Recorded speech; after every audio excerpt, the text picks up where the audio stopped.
Well my friends, আমি junior চিকিৎসকদের উদ্দেশ্যে বলছি এবং সাধারণ মানুষের জ্ঞাতার্থে অ্যালফাবেটিক্যালি যে ওষুধগুলি বলতে আরম্ভ করেছি তার মধ্যে আজকের ভিডিওতে থাকছে অ্যামোনিয়াম কার্বনিকাম, অ্যামন কার্ব। এই ঔষধটি একটি শীতকাতর ঔষধ। ডক্টর গ্যারান্সি বলেছেন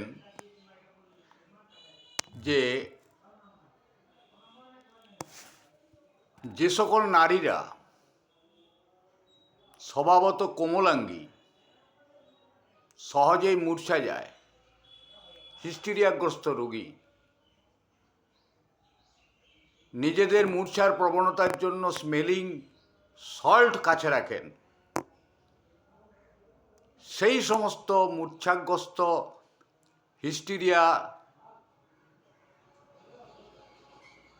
প্রবণ মহিলাদের জন্য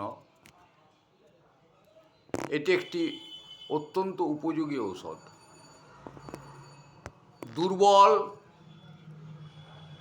দুর্বল হৃৎপিণ্ড রোগীদের পক্ষে এটি অত্যন্ত কার্যকরী ঔষধ।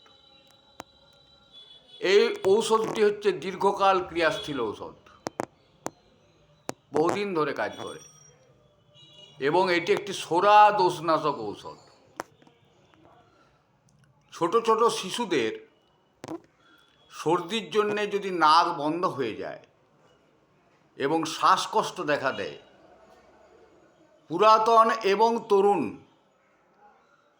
অ্যাকুইট অ্যান্ড ক্রনিক শুকনো সর্দি, নাসাবদ্ধকারী নাকগুলি বন্ধ হয়ে যাওয়া সর্দির পক্ষে এটি একটি অত্যন্ত উৎকৃষ্ট ঔষধ। নাক বন্ধটি রাত্রে বাড়ে, সেজন্য মুখ হাঁ করে এরা নিঃশ্বাস নেয়। আর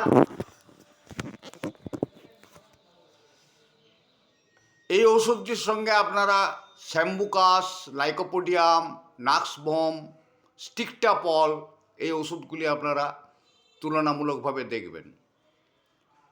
শীতকালে সর্দিতে, মানে এখন যে শীতকাল, এই সর্দিতে এই ওষুধটি অত্যন্ত উপকারী।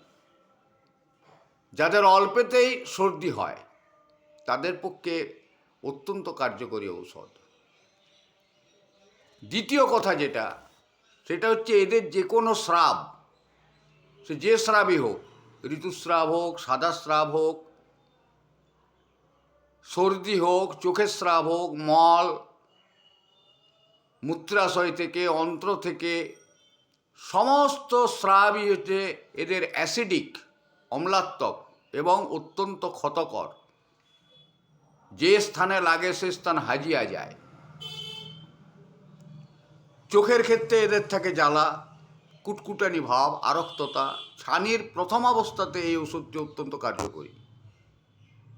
যদি ডবল ভিশন হয়, একটি রোগী হয়তো দুটি জিনিস দেখছে, দুটি দেখা, ডাবল ভিশন, এই ওষুধটি কার্যকরী। সেলাই করার পর সামনে দেখে বড় বড় কালো দাগ দাগ দর্শন এবং আলোকাতঙ্ক থাকে, আলো সহ্য করতে পারে না। শরীরের যে সমস্ত সন্ধিগুলি আছে, জয়েন্ট, সেই সমস্ত জায়গা ফুলে ব্যথা হয়, সেক্ষেত্রে এই অ্যামন কার্ব ওষুধটি অত্যন্ত কার্যকরী ঔষধ।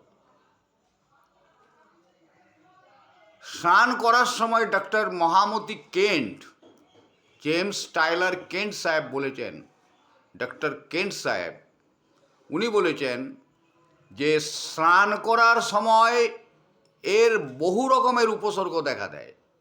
যেমন ধরুন, স্নান করার পর এদের চামড়াতে লাল বর্ণে তালি তালি অনেকগুলি দাগ দেখা যায়।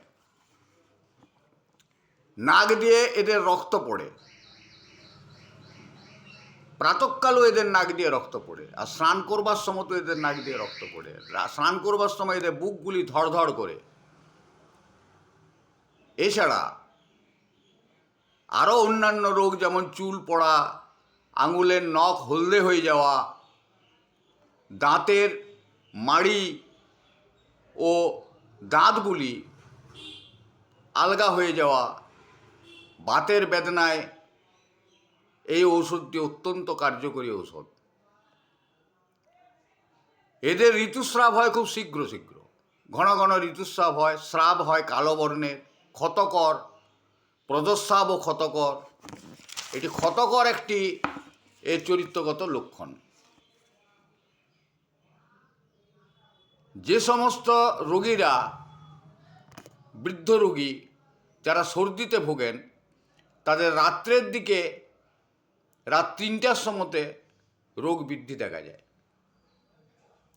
খোলা বাতাসে ভ্রমণ করতে চায় না, শিশুরা স্নান করতে চায় না, শয্যার গরমে এদের এই বাতের যন্ত্রণা অনেকটা কমে, গরম ঘরে মাথা ব্যথার উপশম হয়, এদের বৃদ্ধি হয় শীতল বাতাসে, আর্দ্র আবহাওয়ায় স্নান করার সময় এবং ঋতুকালে। আর এদের উপশম হয় কিসে না, উপুড় হয়ে শয়ন করলে, বেদনাযুক্ত স্থানটাকে চেপে ধরলে, আর শুষ্ক আবহাওয়ায়। আমি মোটামুটি একটু শর্টকাট করেই বললাম। এবার বাকি আপনারা অন্যান্য লক্ষণগুলি যদি কিছু পান, মেটেরিয়া মেডিকায় দেখবেন। বিভিন্ন ধরনের মেটেরিয়া মেডিকার থেকেই আমি জিস্ট ওষুধ, যেগুলি জিস্ট লক্ষণ, সেই লক্ষণগুলি আপনাদের বলছি। ডক্টর মহামতি কেন্ট, ডক্টর এলেন, ডক্টর ন্যাশ, বিভিন্ন ধরনের মেটেরিয়া মেডিকার বই থেকেই আমার সংগ্রহীত যে লক্ষণ, সেগুলি আপনাদের বললাম। আপনারা যদি এর থেকে কিছুমাত্র উপকৃত হন, তাহলে আমি নিজেকে ধন্য মনে করব। আর আমার ভিডিওগুলি যদি ভালো লাগে, আপনারা লাইক করবেন, শেয়ার করবেন এবং আমাকে উৎসাহিত করবেন এবং অন্যান্যদিকে জানার চেষ্টা করবেন, যারা তারা জানতে পারে, যারা জানতে পারছে না। এই বলেই আমি আজকে আপনাদের সকলের কুশল কামনা করে ভিডিও শেষ করছি। ভালো থাকুন, সুস্থ থাকুন, এই কামনা ঈশ্বরের কাছে করি।